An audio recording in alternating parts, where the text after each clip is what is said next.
6 నీ స్థాయి ఎక్కడి నుంచి ఎక్కడికి పడిపోయిందో స్పష్టంగా అర్థమవుతుంది. దానికి ఇంకో లైవ్ కూడా చూపిస్తాను నేను.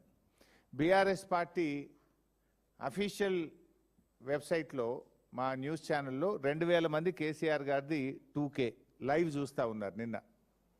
అదేవిధంగా రేవంత్ రెడ్డి గారు చూస్తే ఇది కాంగ్రెస్ పార్టీ అఫీషియల్ వెబ్సైటు 54 మంది చూస్తున్నారు. ఎక్కడ 54, ఎక్కడ 2000, అది 54, ఇది 2000.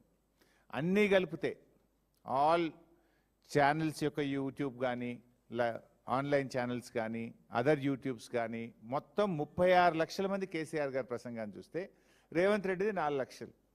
ఒకటి ఏమైందంటే నువ్వు తెలిసినో తెలియక చేసినావో కానీ ఒకే సమయంలో జరగడం వల్ల దాని వ్యూవర్షిప్ ఎంత, దీని వ్యూవర్షిప్ ఎంత, ఎవరి రేటింగ్ ఏందో అర్థమైపోయింది ప్రజలకు.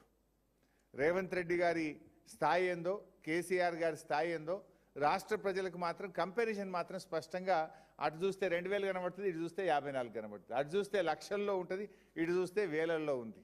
అంటే నీ పరిస్థితి ఏమైపోయిందో 2.5 సంవత్సరాల్లో ఇప్పటికన్నా తెలుసుకోను. అయినా కేసీఆర్ గారు దాదాపు 50 నిమిషాలు మాట్లాడినారు. కనీసం నీ పేరన్నా తీసిండా, నీ పేరన్నా ఉచ్చరించిండా?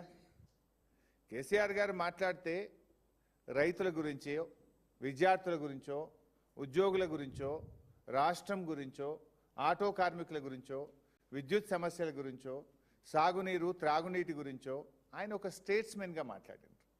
రాష్ట్రము, రాష్ట్ర ప్రయోజనాలు, ఒక ఉద్యమకారుడిగా, ఒక రాష్ట్రాన్ని సాధించిన నాయకుడిగా, 10 ఏళ్ళు ఈ రాష్ట్రాన్ని పరిపాలించిన ఒక ముఖ్యమంత్రిగా ఎంతో హుందాగా కేసీఆర్ గారు మాట్లాడినారు. రేవంత్ రెడ్డి ఏం చేసుడు? ఒకటే మొత్తుకునుడు, ఒకటే రంకెలు, పడి ఏడ్చుడు. ఎందుకంత ఫ్రస్ట్రేషనో నాకైతే అర్థమైతలేదు. నీకు ఎందుకంత బాధ రేవంత్ రెడ్డి? కేసీఆర్ గారు చాలా హుందాగా మాట్లాడినాడు కదా. ఆయన కేసీఆర్ గారు స్టేట్స్మెన్గా మాట్లాడితే నువ్వు స్ట్రీట్ మ్యాన్గా మాట్లాడినావు.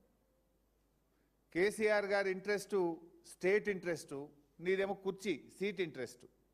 ఆయనది స్టేట్ ఇంట్రెస్ట్గా ఉండే ఉపన్యాసము, నీది సీట్ ఇంట్రెస్ట్గా ఉండే నీ ఉపన్యాసం. నేను మళ్ళీ గెలుస్తా, నేను మళ్ళీ వస్తా, ఇదే కదా నువ్వు మాట్లాడి. అసలు అయ్యేదా పోయేదా? అది నువ్వు తల కిందికి పెట్టి కాళ్ళు మీదికి పెట్టినా బీఆర్ఎస్